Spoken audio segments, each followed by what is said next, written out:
देखिए, कोरोना नाम की बीमारी पिछले 1 वर्ष से भारत में प्रविष्ट हो गई है, ऐसा बताया जाता है। बीमारी तो बीमारी है, अगर कोई संक्रमण है तो वो तो निरंतर संक्रमित होना चाहिए एक व्यक्ति से दूसरे व्यक्ति में।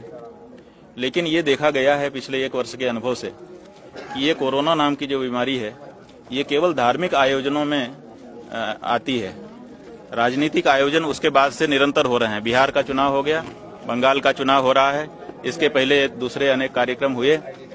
तो ये कोरोना उन रैलियों में नहीं जाता है, रोड शो में नहीं जाता है, और धार्मिक कार्यक्रम जहाँ पे भी होते हैं वहां पर आ जाता है। हरिद्वार में कुंभ हो रहा है, 12 वर्षों के बाद आ रहा है।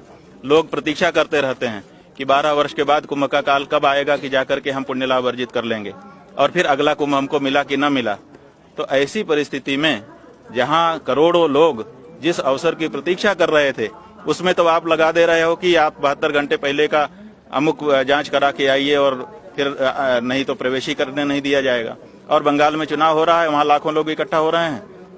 प्रधानमंत्री नरेंद्र मोदी जी के मंच पर भी लोग सट सट करके खड़े हो रहे हैं। वो स्वयं वक्तव्य दे रहे हैं 2 गज की दूरी जरूरी, लेकिन उनके मंच पर ही 2 गज की दूरी तो कहीं दिखाई नहीं दे रही है। और नीचे तो लाखों लोग सट सट करके खड़े हुए हैं, रोड शो हो रहे हैं। अमित शाह जी कह रहे हैं कि इतना बढ़िया रोड शो तो इससे पहले मैंने देखा ही नहीं था। तो सबसे बड़े बड़े रोड शो हो रहे हैं, तो क्या कारण है? हम यही पूछना चाहते हैं भारत की सरकार से और जिम्मेदार लोगों से कि क्या कोरोना राजनीतिक है? राजनीति जहां रहती है वहां नहीं जाता। और क्या कोरोना धार्मिक है कि जहां धार्मिक आयोजन होगा वहां पहुंच ही जाएगा, और विशेष करके हिंदू धर्म में? हाईकोर्ट ने भी आदेश दिया। तो हाईकोर्ट ने तो वो आदेश किया जो प्रदेश सरकार ने चाहा। सवाल ये है कि बंगाल में क्यों कोरोना नहीं है और हरिद्वार में, उत्तराखंड में क्यों कोरोना का भय है?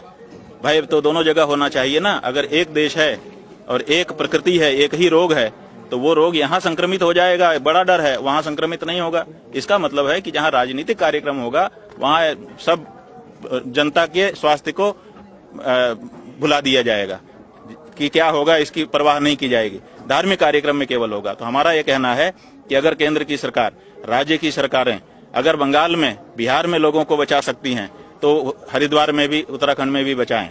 और अगर वो भगवान के भरोसे बचे हुए हैं तो यहाँ भी भगवान के भरोसे छोड़ दें, ताकि लोग कम से कम आकर के आस्था की डुबकी तो लगा सकते हैं, अपने जीवन को सफल तो बना सकें। बड़ी मुश्किल से ये पर्व आता है।